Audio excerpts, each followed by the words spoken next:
సినిమాలో ట్రై చేయొచ్చుగా, పనికొస్తా. బట్ ఇంకోసారి పోలీసుని ఏమార్చే ప్రయత్నం చేశావో డొక్క చించేస్తా. వెళ్ళండి.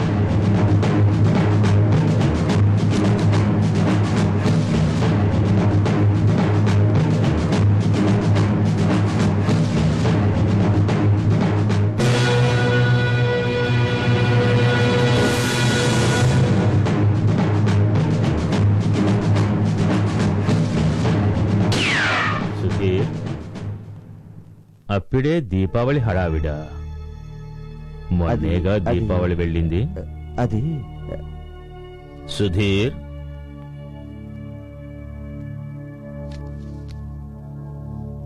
అది సరేగానమ్మా. మాదాపూర్లో హైటెక్ సిటీ ఎదురుగా 3000 గజాల స్థలం మీకోసం రెడీగా ఉంది. పంజగుట్ట శ్మశానంలో నీకోసం 6 అడుగుల స్థలం రెడీ చేసి పెట్టాను.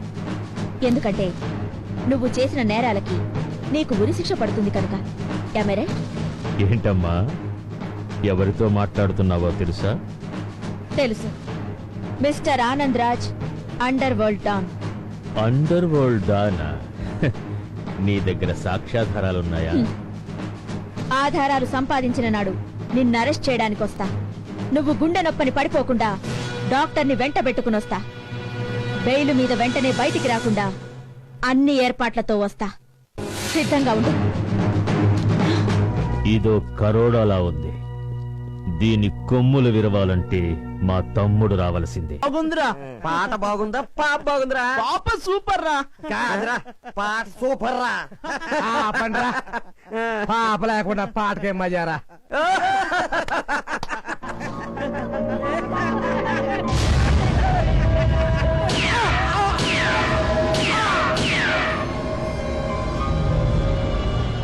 ఏంటన్నా ఇది?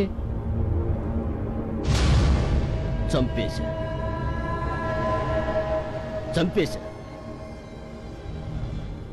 వీళ్ళందరినీ చంపేశా. మన పార్టీ వాడి గెలుపు కోసం రిగ్గింగ్ చేయడానికి వీడి చేతికి డబ్బులిస్తే వాడి పర్సనల్ అకౌంట్లో బ్యాంకింగ్ చేశాడు. అందుకే వాడి ఆత్మని ఎముడి అకౌంట్లో బ్యాంకింగ్ చేశా. పాపం చచ్చాడు. వీడి వల్ల నాకు ఒక ఎమ్మెల్యే సీట్ నష్టం. లోకల్ హౌస్ కి అమ్మాయిలు నమ్మరా అంటే ఈ భారత భూమి మీద పుట్టిన సెంటిమెంట్ తో ఒక అమ్మాయిని ప్రేమించి పెళ్లి చేసుకున్నాడు. పాపం చచ్చాడు. అందుకు వీడి వల్ల నాకు 25 లక్షల నష్టం. ఆకలేస్తే మనిషికి కావాల్సింది అన్నం, కుక్కకు కావాల్సింది బిస్కెట్లు. కానీ వీడి బిస్కెట్లు తినేశాడు. అన్నా, ఆఫ్టర్ ఆల్ బిస్కెట్ కోసం ప్రాణం తీసేసావా? వీడు తిన్నది మామూలు బిస్కెట్లు కాదురా, బంగారం బిస్కెట్లు. అందుకే పరలోకం పోయాడు. వీడి వల్ల నాకు నష్టం 40 లక్షలు. బ్రదర్, ఏంటి? నిన్న అన్న పిలుస్తున్నాడు. రాయ్, అన్న పిలుస్తున్నాడంటే మళ్ళీ నా గన్నుకి పని తగిలట్లే.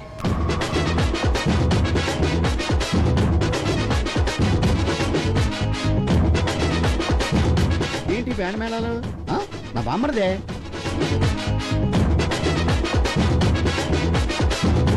వాడు ఇలా వస్తున్నాడంటే ఏదో శుభవార్త తెస్తున్నాడు అనమాట. రా.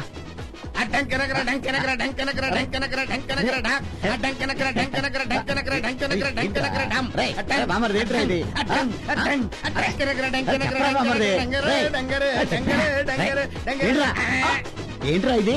మీ అమ్మ, అమ్మ, మీ అమ్మ, అమ్మ, మీ అమ్మ, అమ్మ, మీ అమ్మ, చెప్పు. మీ అమ్మ, మా అమ్మ చెప్పరా? మీ అమ్మ చచ్చిపోయింది. ఎద్దవా ఎద్దవాని. మా అమ్మ చచ్చిపోతే, కన్న తల్లి చచ్చిపోతే బాజ భజంతులతో ఊరేగింపుగా వచ్చి నవ్వుతూ చెప్తారా నువ్వు? బట్లర్ వెధవా. జీవితంలో ఇంక నీ మొక్క నాకు చూపెట్టుకో. వెళ్ళాలిగా. అమ్మ చచ్చిందని ఆనందంగా చెప్తారా? రేపు పుట్టడా?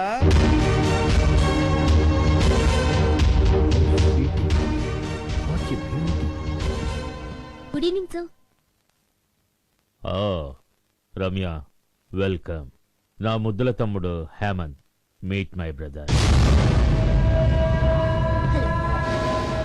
Nice to meet you. Ramya బంగారం, కడిగిన ముత్యం, కోహినూరు వజ్రం. కానీ ఆ ఏసీపీ ఉందే, అదొక పిడుగు, అదొక మెరుపు, అదొక ఉరుము. చిచిచి, అదొక పెద్ద బురదగుంట.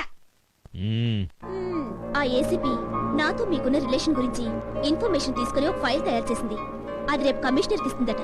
అది ఇచ్చే లోపున మనం ఆ ఏసీపీని డిష్ ఒక పోలీస్ ఆఫీసర్ని చంపటం అంత తేలిక కాదు.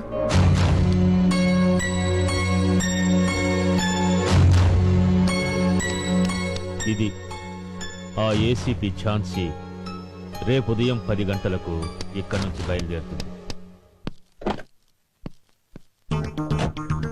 ఏసీపీ ఝాన్సీ ఇప్పుడే బయలుదేరింది. Hello Shanwaz here. ACP Jhansi ఇప్పుడే క్రాస్ చేశారు. Ya okay.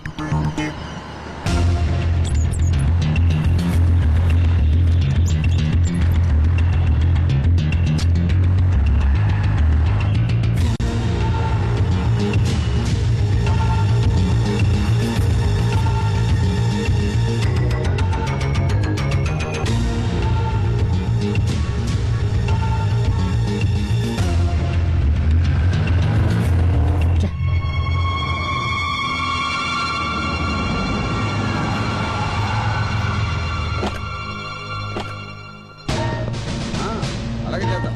ఓకే డెఫినెట్ చేస్తాం. Okay okay sure. Good morning sir. Very good morning. What is this? CI Ramya's corruption file sir.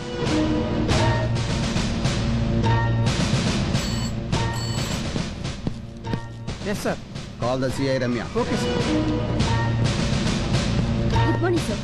Good morning.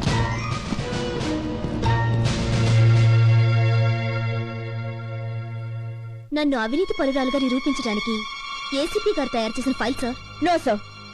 డ్యూటీకి ద్రోహం, అవినీతికి న్యాయం చేసి అండర్ వరల్డ్ తో చేతులు కలిపి మన డిపార్ట్మెంట్ పరువునే బజారు పాలు చేసింది సార్. సార్, తను చేసిన నేరాన్ని ఇతరులపై మోపడానికి చాలా టాలెంట్ కావాలి. అది మన ఏసీపీ గారి దగ్గర చాలా ఉంది. అన్ని సాక్ష్యాధారాలతో నేరస్తులతో మీకున్న కనెక్షన్ గురించి వివరాలు సేకరించి నీ గురించి బాగా ఆలోచించి బాధ్యత గల ఆఫీసర్గా తన కర్తవ్యాన్ని నిరూపించింది. అలాంటి ఒక సిన్సియర్ ఆఫీసర్ పై కంప్లైంట్ ఇవ్వటమా? What a shame. Sir do you know this is your file. Sir no more explanations. I am suspending you.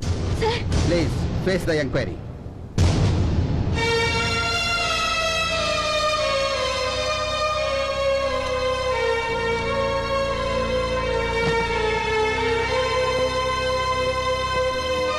Hello sister, ఎలా ఉంది నా దెబ్బ? కనిపించిన 3 సింహాలు నీతికి, న్యాయానికి, ధర్మానికి ప్రతిరూపాలైతే కనిపించిన ఆ 4వ సింహమే ఈ సిఐ రమ్య. అవినీతికెప్పుడూ అపజయం లేదు. Do you know? అవినీతి పట్టు చీర కట్టుకున్న వెలయాలు ఎగిసెగిసి పడుతుంది. నీతి పసుపు కొమ్ము కట్టుకున్న ఇల్లాలు అణిగి మణిగి ఉంటుంది. నీతికి నైతిక బలం ఎక్కువ, ఓడినట్లున్నా గెలుస్తుంది. అవినీతికి ఆర్పాటం ఎక్కువ, హడావిడి చేస్తుంది.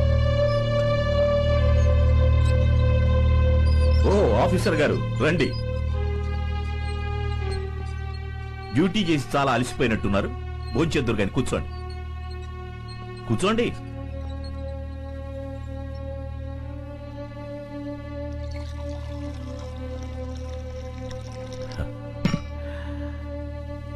నా చేతి గోరు ముద్దలు తినాలని చిన్నప్పటి నుంచి నువ్వు నాతో గొడవ పడేదానివి. అందుకే పసిపాప నుండి పై ఆఫీసర్ అయ్యేదాకా నా చేతులతో నేను నీకు తినిపించాను. ఈవేళ చాలా గొప్ప డ్యూటీ చేసి వచ్చావు కదా, అందుకే మళ్ళీ నా స్వహస్తాలతో నీకు తినిపించాలని నా కోరిక. కమా తిను. ఈ నోట్ల కోసమే కదా నువ్వు గడ్డి తినింది. ఈ నోట్ల మీద ఆశతోనే కదా సస్పెండ్ అయింది. పచ్చ నోట్లంటే నీకు ప్రమాణం కదమ్మా. తిను, కమా తిను. నో నో, నన్ను అలా పిలవద్దు. I can't bear it. నిజంగా నేను నీకు తండ్రిని అయి ఉంటే నువ్వు నీతిగానే ఉండేదాన్ని. నువ్వు ఎవరికో పుట్టిందానివి కాబట్టే ఇలాంటి నీతి మాలని పనిచేశావు. నిజంగా నువ్వు నా కూతురు అయి ఉంటే, నా రక్తం నీలో ప్రవహిస్తూ ఉంటే ఒక్క తూటాకి 2 శత్రువుల్ని చంపేదానివి. నీలో ప్రవహించేది నా రక్తం కాదు, అందుకే శత్రువులతో చేతులు కలిపావు. అసలు అసలు ఈ చేతులతో నిన్ను పెంచినందుకు ఈ చేతులు దీనికంతటికి కారణమైన వాళ్ళని చట్టం ముందు దోషులుగా నిలబెట్టి నేను నిర్దోషాన్ని నిరూపించుకుంటాను. మళ్ళీ మీ చేత ఝాన్సీ నా కూతురు అని గర్వంగా చెప్పుకునేలా చేస్తాను. అంతవరకు నేను మిమ్మల్ని డాడీ అని పిలవను. రమ్య, రమ్య రమ్య ఏంటమ్మా? ఏంటమ్మా ఇది? చూడు, అదృష్టం కొద్దీ పెద్ద పోలీస్ ఆఫీసర్ అయినందుకు ఆనందపడాలే కాని డబ్బు కమ్ముడిపోయిందట. ఎవరి అమ్మాయి? ఝాన్సీ అని మా పై ఆఫీసర్. పై ఆఫీసరా? ఉమ్, అమ్మో, తప్పుడు పాఠాలన్నీ నీకు నేర్పలేదు కదా. నాకు పాఠాలు నేర్పడం ఆవిడ వల్లే అవుతుందమ్మా.